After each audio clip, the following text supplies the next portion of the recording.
Hello प्यारे बच्चों, Lakshman classes में आपका स्वागत है। हम लोग कक्षा 10 की विज्ञान पढ़ रहे हैं और इसमें हम पढ़ रहे हैं अनसॉल्व्ड।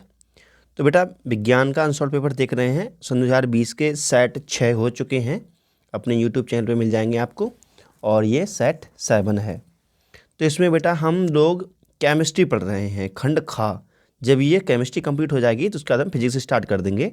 पहले हम केमिस्ट्री निपटा देते हैं, ठीक है। तो देखते हैं पहला क्वेश्चन क्या है।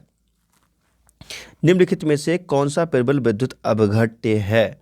ठीक है बेटा, तो ये सारे जो क्वेश्चन हैं इन सब के आंसर हमने नीचे लिख रखे हैं, अभी आपको दिखाएंगे, ठीक है। तो ये सारे क्वेश्चन लिख रखे हैं, ठीक है। तो देखो हमने ये लिख रखे हैं, ठीक है। तो है क्वेश्चन, देखते हैं बेटा। निम्नलिखित में से कौन सा विद्युत अपघट्य नहीं है। ठीक है, तो नहीं था ना लिखा हुआ, मैं इस गलत पढ़ दिया था, लग रही है। विद्युत अपघट्य नहीं है, ठीक है, यही क्वेश्चन है। तो निम्न में से कौन सा विद्युत अपघट्य नहीं है, तो देखते हैं बेटा। Ammonium chloride, sodium acetate, hydrogen sulphide और पोटेशियम नाइट्रेट। देखो बेटा, विद्युत अपघट्य क्या होते हैं। विद्युत अपघट्य वे होते हैं जल में घुल करके जो आयन बना सकते हैं। जैसे कि अमोनियम क्लोराइड है, इसका फॉर्मूला होता है NH4Cl। इसको जल में घोलते हैं तो ये टूटता है NH4+Cl नेगेटिव। बेटा आयंस में टूट गया तो ये क्या है, विद्युत अपघट्य है, ठीक है। अब हाइड्रोजन सल्फाइड का फॉर्मूला होता है बेटा, इसमें भी ये होता है, तो ये भी टूट जाता है आयंस में, ठीक है। H+ और S नेगेटिव में टूट जाता है, ठीक है। और पोटेशियम नाइट्रेट, तो ये होता है ये भी बेटा आयनिक यौगिक होता है, ये भी टूट जाता है। लेकिन सोडियम एसीटेट होता है, सोडियम एसीटेट आयंस में टूटता है, इसलिए ये क्या होगा, विद्युत अपघट्य नहीं होगा ये, ठीक है। विद्युत अपघट्य ऐसे पदार्थ होते हैं जो कि आयंस में टूट सकते हैं। अगला क्वेश्चन देखते हैं। निम्न में से कौन सा कथन उदासीन होने के लिए असत्य है। ठीक है बेटा, निम्नलिखित में से कौन सा कथन उदासीन होने के लिए असत्य है, ठीक है। तो देखते हैं बेटा उदासीन होने के लिए कौन सा असत्य है। फिर से पढ़ते हैं उसको बेटा एक बार। निम्नलिखित में से कौन सा प्रबल विद्युत अपघट्य नहीं, ये तो हो गया ये वाला, ठीक है, ये वाला हम टिक लगा दिया। फिर है नेक्स्ट, निम्नलिखित में से कौन सा कथन उदासीन घोल के लिए असत्य है, ठीक है बेटा। तो देखो, जो उदासीन घोल होता है ना, इसमें H+ आयन OH में से बराबर होते हैं ना। उदासीन जल मान लो, उदासीन जल के लिए कौन सा असत्य है। देखो हाइड्रोजन आयन H+ के सांद्रण का मूल 10⁻⁻7 होता है, तो बेटा ये वाला सही लिखा है, ठीक है। फिर लिखा है हाइड्रोक्सिल आयन OH नेगेटिव के सांद्रण का मूल 10⁻⁷ मोल प्रति लीटर होता है, वो भी सही लिखा है। फिर लिखा है pH मान 0 होता है, ये बड़ा गलत बात है, क्योंकि pH मान 0 हो जाएगा तो अम्ल हो जाएगा ना, उदासीन क्या रखा है, तो ये वाला असत्य है, तो ये वाला उत्तर सही माना जाएगा, ठीक है। अब देखते हैं निम्नलिखित में से किस यौगिक में कीटोनिक समूह उपस्थित है। तो बेटा देखो, कीटोनिक समूह इसमें उपस्थित है। कीटोनिक समूह क्या होता है बेटा, दोनों साइड में, एक साइड में C इधर होना चाहिए, C इधर होना चाहिए, C इधर होना चाहिए, डबल बॉन्ड O, ठीक है। तो देखो बेटा, यहाँ पे भी C है, यहाँ पे भी C है, यहाँ पे भी C और डबल बॉन्ड O, ये क्या हो गया, कीटोनिक ग्रुप हो गया या फिर कीटोन ग्रुप हो गया। बात क्लियर है बेटा। यहाँ पे देखो C है, यहाँ पे C है, यहाँ पे C नहीं है, इसलिए ये नहीं हो सकता। तो यहाँ पे भी C नहीं है, यहाँ पे भी C है, इसलिए ये भी नहीं हो सकता। ये इसमें भी C है, इसमें C नहीं है, इसलिए ये भी नहीं हो सकता। लेकिन इस वाले में इधर भी C है, इधर भी C है, इधर डबल बॉन्ड O है, ठीक है। तो ये वाला सही है अपना। अगला देखते हैं, निम्नलिखित के IUPAC नाम लिखिए। तो बेटा देखते हैं IUPAC नाम क्या होगा इसका नाम, ठीक है।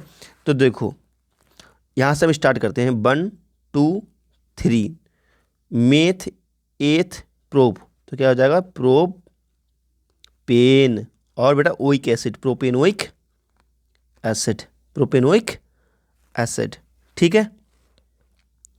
इसका देखते हैं बेटा, इसका नाम क्या हो जाएगा।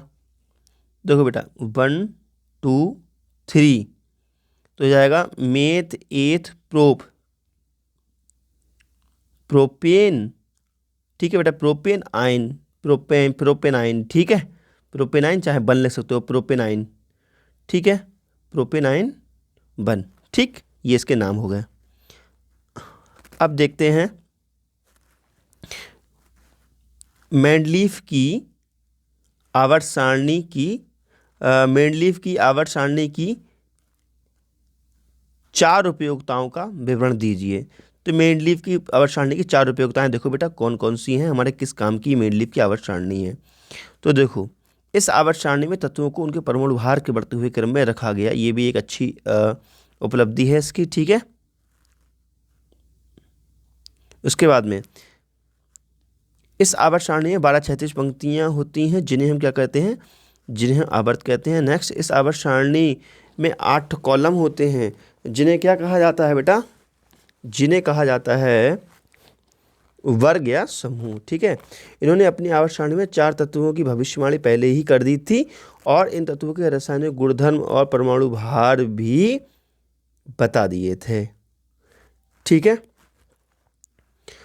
तो ये आंसर सही है, लेकिन आप चाहें तो आप और भी ले सकते हैं। आप इसको ऐसे ले सकते हैं, जैसे क्वेश्चन ये है मेंडलीफ की आवर्त सारणी की 4 उपयोगिताएं बतानी है।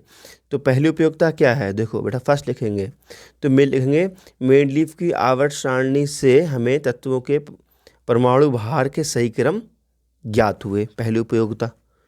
दूसरी लिखेंगे आप, दूसरी लिख सकते हैं कि मेंडलीफ की जो आवर्त सारणी थी उसकी सहायता से हमने नए तत्वों की खोज की। ठीक है, या नए तत्वों की खोज करने में सहायता मिली। ठीक है ना। तीसरा पॉइंट लिखेंगे कि जो मेंडलीफ की मूल आवर्त सारणी थी, इसकी सहायता से अक्रिय गैसों की खोज करने में भी सहायता मिली।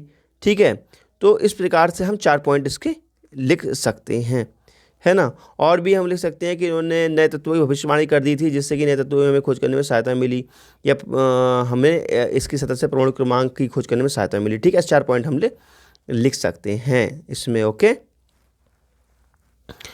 उसके बाद भौतिक एवं रासायनिक गुणों के आधार पर एथेनॉल एवं एथेनोइक अम्ल में अंतर स्पष्ट कीजिए। ठीक है बेटा, तो एथेनॉल क्या होता है, एथेनॉल हो गया मतलब अल्कोहल, एथेनोइक ये क्या हो गया, एसिड हो गया। तो बेटा अंतर बताना है हमारे लिए भौतिक गुणों और रासायनिक गुणों के आधार पर। तो हम भौतिक गुण देखते हैं बेटा। एथेनॉल जो होता है ना, ये मीठी या मधुर गंध होती है, जबकि एथेनोइक जो एसिड होता है ये कैसे होता है, विशेष गंध वाला होता है ये। ठीक है, ये खट्टी खट्टी होती है, हल्की हल्की। तो एथेनॉल का स्वाद कैसा होता है, एथेनॉल का जो स्वाद होता है वो तीक्ष्ण होता है, तेज होता है, जबकि एथेनोइक एसिड का स्वाद कैसा होता है, खट्टा खट्टा होता है। रासायनिक गुण देखेंगे बेटा, लिटमस पेपर पर प्रभाव देखेंगे क्या होता है। जो एथेनोइक एसिड होगा बेटा, ये क्या कर देगा, लिटमस पेपर को लाल कर देता है। ठीक है, जबकि और हाँ, इसकी सोडियम बाइकार्बोनेट NaSCO3 या फिर सोडियम कार्बोनेट से क्रिया कराते हैं तो देखो क्या प्राप्त होता है हमारे लिए। ठीक है बेटा, तो देखो क्या प्राप्त होता है, ये हो गया एथेनोइक अम्ल। ये एथेनोइक अम्ल CH3COOH, और इसकी हम क्रिया किससे करा रहे हैं हम लोग, NaSCO3। ये Na क्या है, sodium hydrogen carbonate. Sodium hydrogen carbonate क्या होता है, ये होता है ये होता है खाना वाला सोडा बेटा। ठीक है, ये बेकिंग सोडा। इसकी जब रिएक्शन कराते हैं तो हमें सोडियम एसीटेट प्राप्त होता है और वाटर और CO2। ठीक है, अब देखो बेटा यहाँ एथेनोइक अम्ल है, एथेनोइक अम्ल की क्रिया हम सोडियम कार्बोनेट से कराते हैं तो हमें सोडियम एसीटेट प्राप्त होता है और NaOH और CO2 गैस निकल जाती है, जबकि एथेनॉल के साथ ऐसा कुछ नहीं होता है। ठीक है, एथेनॉल के साथ अगर हम एथिल अल्कोहल की क्रिया अगर इससे हम कराते हैं तो रिएक्शन नहीं होती, इसी कराते हैं तो भी रिएक्शन नहीं होती है। ठीक है, अगला क्वेश्चन देखते हैं, जिंक सल्फाइड से जिंक धातु प्राप्त करने की रासायनिक समीकरण दीजिए। तो बेटा जिंक सल्फाइड का हम क्या करा रहे हैं, वर्जन करा रहे हैं। ठीक है, जिंक सल्फाइड का क्या करा रहे हैं, ऑक्सीजन के साथ वर्जन करा रहे हैं, तो हमें लिखो जिंक ऑक्साइड प्राप्त होता है। अब जिंक ऑक्साइड की हम कार्बन से रिएक्शन कर रहे हैं तो हमें जिंक प्राप्त होता है और कार्बन मोनोऑक्साइड प्राप्त होता है, तो इस प्रकार हम जिंक को प्राप्त कर सकते हैं। ठीक है, तो अब बेटा देखेंगे खा, निम्नलिखित पर संक्षिप्त टिप्पणी लिखिए। पहला प्रतिस्थापन अभिक्रिया। तो प्रतिस्थापन अभिक्रिया में क्या होता है, ऐसी अभिक्रिया जिसमें अधिक अभिक्रियाशील पदार्थ कम क्रियाशील वाले पदार्थ को उनके यौगिक से अलग कर देता है, प्रतिस्थापन अभिक्रिया कहलाती है। तो बेटा यहाँ पे जिंक है, जिंक ने देखो कॉपर को, जिंक अधिक क्रियाशील होता है तो कॉपर को विस्थापित कर देता है। ठीक है, देखो जिंक अधिक क्रियाशील होता है तो कॉपर क्या कर देता है, विस्थापित कर देता है, तो हमें प्राप्त होता है जिंक सल्फेट और कॉपर, ये अलग होता है, ये हम कहते हैं विस्थापन अभिक्रिया, इसको हम कहते हैं। ठीक है, अब देखेंगे दहन अभिक्रिया। दहन अभिक्रिया का मतलब होता है बेटा हम मीथेन को जलाते हैं। देखो मीथेन को ऑक्सीजन के साथ जलाया है हमने, CO2 गैस प्राप्त हुई है और 2H2 हमें प्राप्त हुई है और कुछ ऊष्मा भी प्राप्त होती है। बेटा यहाँ प्लस का साइन आ जाए, प्लस ऊष्मा। ठीक है, अब देखते हैं धातु एवं अधातु में अंतर स्पष्ट कीजिए। धातु कैसे होती हैं, चमकदार होती हैं। ठीक है, और जो अधातु होती हैं बेटा आयोडीन ग्रेफाइट को छोड़कर सभी अधातुएं कैसी होती हैं, चमकदार नहीं होती हैं। ठीक है, फिर धातु विद्युत की सुचालक होती हैं जबकि अधातुएं ऐसी नहीं होती हैं। ठीक है, धातुएं ठोस होती हैं, जैसे अपवाद जो है पारा है, पार के बेटा ठोस नहीं होती है, सभी धातु ठोस होती हैं। अधातुएं ठोस एवं गैस दोनों अवस्थाओं में हो जाती हैं। ठीक है, ब्रोमीन को छोड़कर। अगला क्वेश्चन ये है कि भैया मोर्चा लगाना किसे कहते हैं। ठीक है, तो बेटा अगला क्वेश्चन है अपना कि मोर्चा लगाना क्या होता है। ठीक है, धातु पर मोर्चा लगाना को समझाइए। ठीक है, तो देखते हैं बेटा जब किसी धातु वायु में खुला, जब किसी धातु को, ठीक है यहाँ को रह गया लिखने को, जब किसी धातु को वायु में खुला छोड़ देते हैं तब इस पर एक लाल भूरे रंग की परत चढ़ जाती है जिसे जंग लगना कहते हैं और इसी को धातु पर मोर्चा लगना कहते हैं। ठीक है, अगला क्वेश्चन देखो बेटा क्या कहते हैं। अगला क्वेश्चन क्या है, निम्नलिखित पर संक्षिप्त टिप्पणी दीजिए। स्याची श्रेणी क्या होती है, जब समान क्रियात्मक समूह वाले कार्बनिक यौगिकों को परमाणु भार करते हुए क्रम रखा जाता है तब इसे स्याची श्रेणी कहते हैं। और पिछले हमने आपके लिए काफ़ी समझा रखा है इसके बारे में। ठीक है, ऑक्सीकरण अभिक्रिया क्या होती है, किसी तत्व में ऑक्सीजन का जुड़ना क्या कहलाता है, ऑक्सीकरण अभिक्रिया कहलाती है। देखो तो Cu+O2 CuO हो गया, कॉपर ऑक्साइड। ठीक है, अब आती है योगात्मक अभिक्रिया। योगात्मक अभिक्रिया क्या होती है, जब दो या दो से अधिक अभिकारक मिलकर केवल एक ही उत्पाद बनाते हैं तो उस प्रकार की अभिक्रिया को योगात्मक अभिक्रिया कहते हैं। देखो बेटा COO+H2O जब रिएक्शन करते हैं तो कैल्शियम हाइड्रोक्साइड प्राप्त होता है। ठीक है, बुझा हुआ चूना, ये योगात्मक अभिक्रिया है। इसमें बेटा दो या दो से अधिक देखो उत्पाद हैं, ये मिल करके दो या दो से अधिक अभिकारक हैं, ये मिलकर के बना रहे हैं, सिंगल प्रोडक्ट बना रहे हैं, तो इसको हम क्या कहते हैं, योगात्मक अभिक्रिया कहते हैं। उदासीनीकरण अभिक्रिया, जब अम्ल और क्षार अभिक्रिया करते हैं तब लवण और जल बनता है, इस अभिक्रिया को उदासीनीकरण अभिक्रिया कहते हैं। देखो बेटा ये हो गया आपका NaOH+HCl = NaCl+H2O, ये हो गया आपका उदासीनीकरण अभिक्रिया। तो बेटा इस प्रकार अपना ये चैप्टर समाप्त होता है, चैप्टर नहीं अनसॉल्व पेपर क्लियर होता है। ठीक है, तो सन 2020 के हमने 7 सेट लगा लिए हैं, तो ये बहुत अच्छा स्टूडेंट ने लिखा है, कोई भी इसमें खास मिस्टेक नहीं थी और सब कुछ अच्छी राइटिंग लिखी हुई है। Okay, thank you.